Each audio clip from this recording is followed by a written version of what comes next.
Home is such a wonderful place to learn and grow. And yes, some of our learning happens in books, but a lot of it happens in everyday, beautiful life situations. Join me for another day in the life of our homeschool.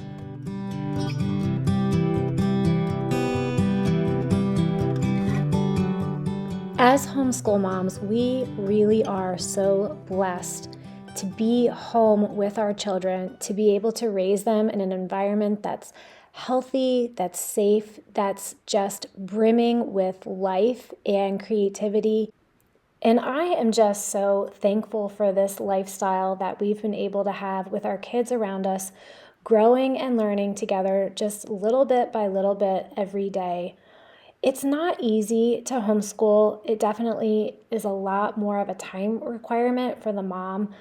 You sacrifice quite a bit of alone time because now you're with your kids all the time. And some of the things that you're trying to get done, you have to do them with kids underfoot. So it is a sacrifice, but it is so worth it. And I think that being in a home where there are so many different chances for problem solving, home has a lot of living things that need attention and need to be maintained. It's just a place that's brimming with activity, and I think it makes a great environment for kids to learn in. If you're new to my channel, my name is Sherry. I'm a homeschooling mom to 10 kids. I'm married to my high school sweetheart, Nelson. We've been married for almost 24 years. And I love encouraging other moms on my YouTube channel, and I also blog at ourlifehomeschooling.com. Now that it's spring, I am taking some of my winter decor down and trying to bring some touches of spring around here. I had some greenery in these wreaths. They were fresh when I put them up, but then they were super dry, so I took them down and just getting out some things, changing the look around here. A lot of our learning happens in books, of course, throughout the day, but because homeschooling takes so little time, we really have a lot of time in our day for life learning, for just hands-on projects, for the kids to find things that they're interested in and to pursue. And this is something that our kids spend a lot of time doing. So yes, we are in the books, but we also do a lot of life learning. As soon as our schoolwork is over, my kids get right to some of their interests. And it always amazes me how different they are. They each just kind of go into different avenues. And there's some things that they all like to do together, like my 3 girls really like to bake, but there's also other things that they just take off in one direction, and it's so exciting to watch this. My middle girls all like to bake. In fact, they like to bake so much that I haven't baked in a couple years because they're always making things after they're done with their schoolwork. And they've really gotten into baking bread. My one daughter makes a sourdough sandwich loaf. The other one makes a sourdough wheat loaf. And then my youngest likes to make just regular honey homemade bread. And this is just something they enjoy doing. Our oldest daughter loves to draw. She's really good at it. So she's been making these tutorial videos that she wants to upload to help people learn how to draw different pictures. Our older boys also have just had a lot of time for sports. They've done woodworking projects. They've taken apart different machines and put them back together. I love that they have time to do things like this. My middle kids will often do a bake sale in the community, so it's a great way to learn about entrepreneur skills as well as more experience in the kitchen. Also, they like to put together tea parties every now and then, and this is something they all participate in. It's really fun for us. Our older boys love eating it. They don't want to sit for the tea party, but they really enjoy the food. Now, if you have a lot of younger kids, you may see some of these hands-on things that our older kids are doing and just feel like that is such a different world from what you are living in. But I just want to encourage you that it's coming. Once your kids get older and get a little bit more independent, they just take off in certain areas, and it's really, really fun to see. This is a new day, and I'm gonna just take you along for another day in the life. I'm getting breakfast here for my kids and getting my morning time things together. For those of you with young children, I just want to say something that I wish someone had told me when I was in those early years, and that is that once your independent kids outnumber your dependent kids, that's when you start to see things get a little bit easier. In fact, when you have a homeschool graduate, you even feel more of a sigh of relief. Our oldest graduated last year, and just getting to that point where you realize, wow, we did this and it worked and it turned out great. That just also is just a burden lifted and makes homeschooling a lot easier. But back to having all little kids, those years are foundational, and I like to compare it to building a home or starting a business.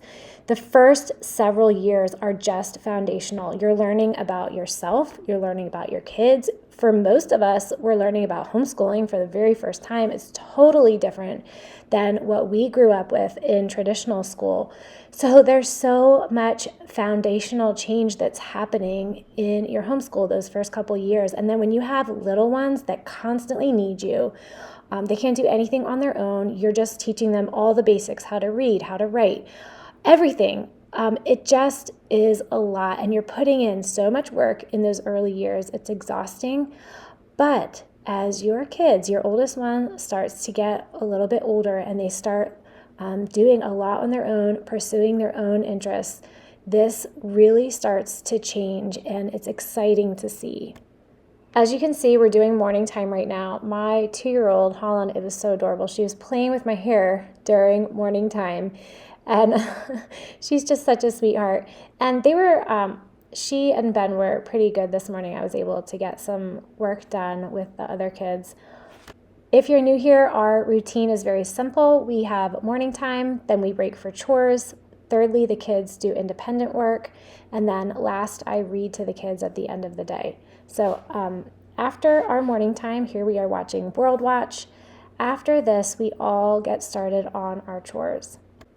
Now, a friend of mine gave me this adorable little game that's almost like a Rubik's Cube. You have to fit all these pieces, they look like Tetris pieces, into this rectangle. And this is something my kids all of them have just been like stopping and playing with this throughout the day for the past week.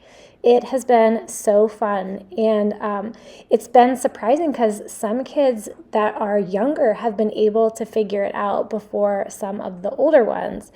So it's just interesting to see the way each of their brains work, and this is just a nice little toy that we've had this week that has kept some of them occupied while we're doing book work or other things. Now, I know a lot of hands-on learning is in curriculums now, like science experiments or just different things that you can plan that are hands-on type learning experiences, and those are okay. But I think just living in a home provides so many real-life hands-on experiences naturally.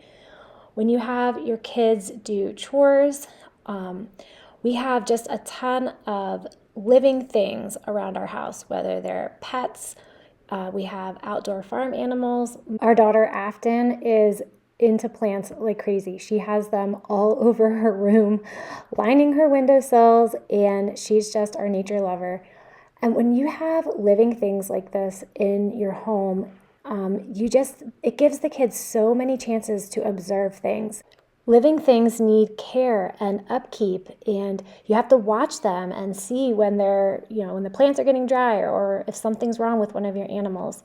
Here I am following Jenna out to do her barn chores, and we're checking on our chicks that we got about 2 weeks ago. So they're about 2 weeks old and they're getting bigger. They're all looking really good. I'm not naturally a real animal lover, but I have seen how much my kids have learned from having plants, animals, even fermented food, having to feed the sourdough or the kombucha.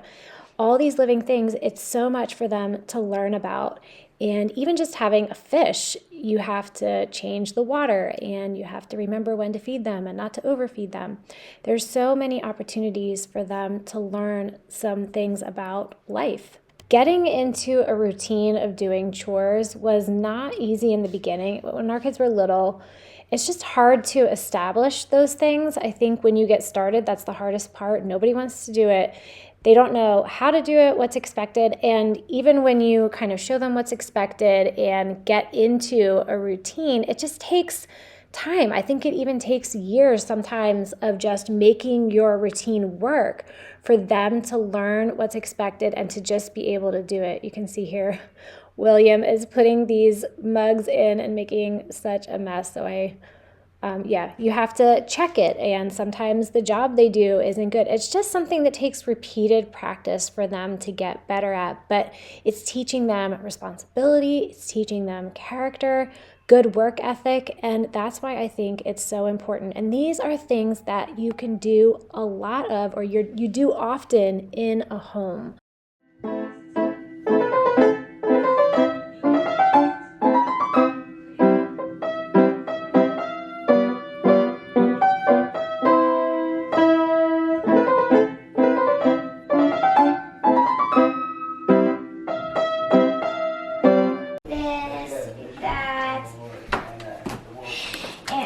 Any type of flower. And this is about clouds and weather. So I could draw like that William. That one right here. And this. And any of those. And then the animals I can draw too. I think when kids are surrounded by beauty, whether it be beautiful music or art, nature, home-cooked foods, it just whets their appetite and they want to know more. When they have a lot of free time, it makes them curious. I've had to help our oldest daughter with algebra a lot this year, and it's kind of taken me back to a couple years ago when our oldest son was in algebra, and I remember being intimidated by some of this. And what I've learned is that you just have to stay ahead of your oldest child. So when your kids are high school age, now our kids do a lot of classes at a co-op, some things online, but you just have to stay ahead of your oldest child. So don't think about next year or how you're going to do this in the future or how that's going to work. Just take it one day at a time and stay one step ahead of them wherever they are. I'm still teaching reading to my kindergartner every day, and he's doing really well. We use Bob books, and I've created a guide to help as we're going through the Bob books to introduce the phonic sounds and the sight words as we come to them. You can find this on the blog. I'll leave a link below, but this has made all the difference in our homeschool or in teaching my kids to read. I've used it for all 8 of our kids so far, and it's something I'll definitely be using in the future. Now, what you can't see when I'm doing this reading lesson is that Will and Julia start fighting over that book. This happens in our homeschool every day. Somebody's fighting or someone has a bad attitude. This is part of life. And I think you just have to learn that there's no magic solutions. There's no easy answers for some of the normal problems that happen in your homeschool. You just have to persevere, keep going, solve the problem at the moment. But I think when you know what you're doing and know that it's really good for your kids, it's good for your family, it helps you to just accept these things and move on. As I was doing this lesson with Afton, she realized that she couldn't remember how many cups were in a pint, how many pints were in a quart, and quarts in a gallon. So we got out a pint jar. We make our own homemade jelly, so I have a lot of pint jars and quart jars. And she just measured how many cups are in a pint, and then we figured out how many cups are in a quart, how many pints are in a quart, and it was so good for her to just do that hands-on, just right there while we were working on it to get it out and try it. For lunch today, I'm making a simple meal. It's another skillet meal. It's sausage links and green beans and corn, and I just cut up the links and just put this all together, and I serve it usually with canned beets or maybe applesauce, some side dish. When I started making this meal, I was wearing Benjamin because he was fussy and I wasn't able to get anything done. But then he started grabbing at my face and I couldn't do either. So I put him down, and the beauty of having some older kids is that I was able to ask James, he's our 9-year-old, to just take him and play with him for a few minutes in the living room so I could finish dinner. And of course, I have interruptions sometimes, little kids that need help with their shoes or their coats. These are all normal parts of homeschooling. Today, I was all by myself cooking the lunch meal, which was kind of nice, but usually I have someone that wants to help either chop up the ground beef or use a can opener to open a can, stir things. Sometimes if the older ones can help with cutting up vegetables. But today, other than Benjamin, they were all kind of occupied, and I was able to throw this together really quick.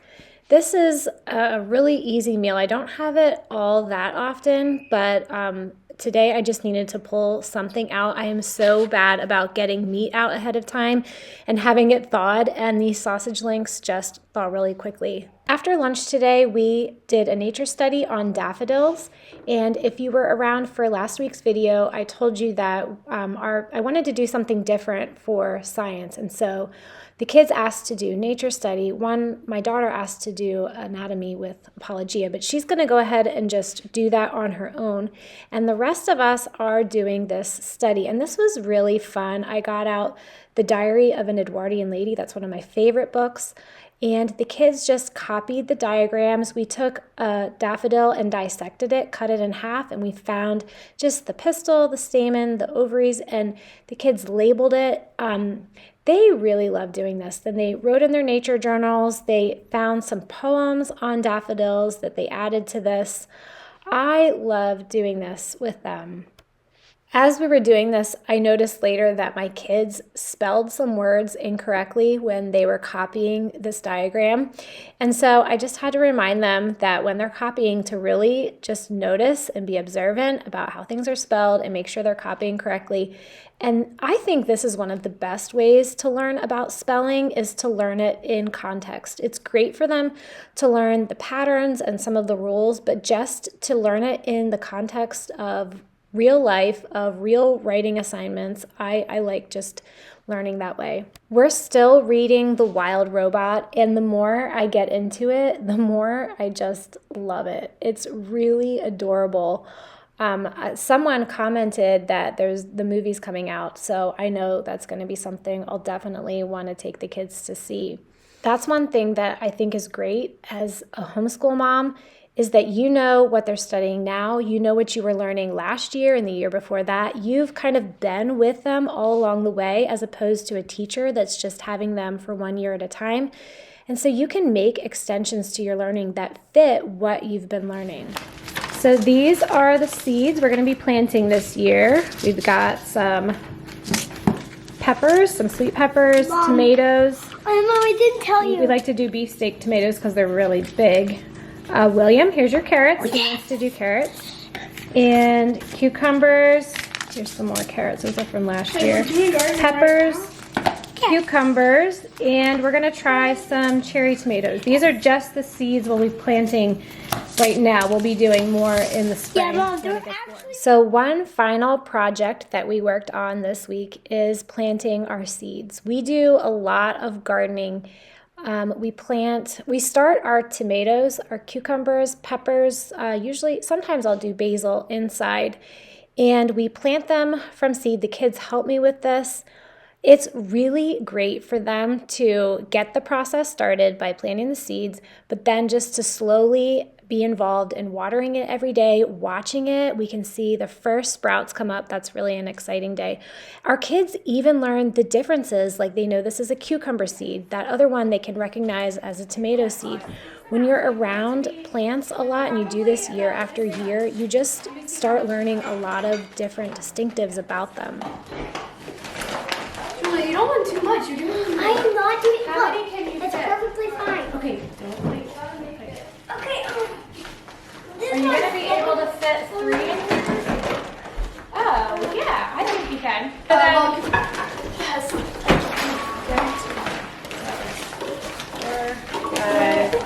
In fact, this isn't quite enough. What is it? Wait, that was mine. Oh, that was Will's. Okay, so which seeds do we want to do first? I don't care. No, the carrots actually get planted right into the ground. The ones that are most important are the tomatoes. Yeah, we'll do tomatoes first. Okay, so let's fill up this whole tray. 1, 2, 3, 4, 5, 6. Well, this one doesn't have a lot of dirt, but it'll do. So I went and brought a bag. No, all the way. There you go. I'm not doing that. That one goes in there. All right, let me give you 2 more. Okay. Julia, here's 2 more seeds. This took a little bit of time, and it's really a test of patience because I'm always nervous they're going to plant too many seeds in one little cup or that one cup will get missed. But in the end, we got all our seeds planted, the ones that need to be planted early. Thank you for coming along today for a day in our homeschool. I do 1 video a week on homeschooling encouragement for everyday moms. If you like this video, I invite you to take a look at the video I did last week on a day in the life of a homeschool family of 12.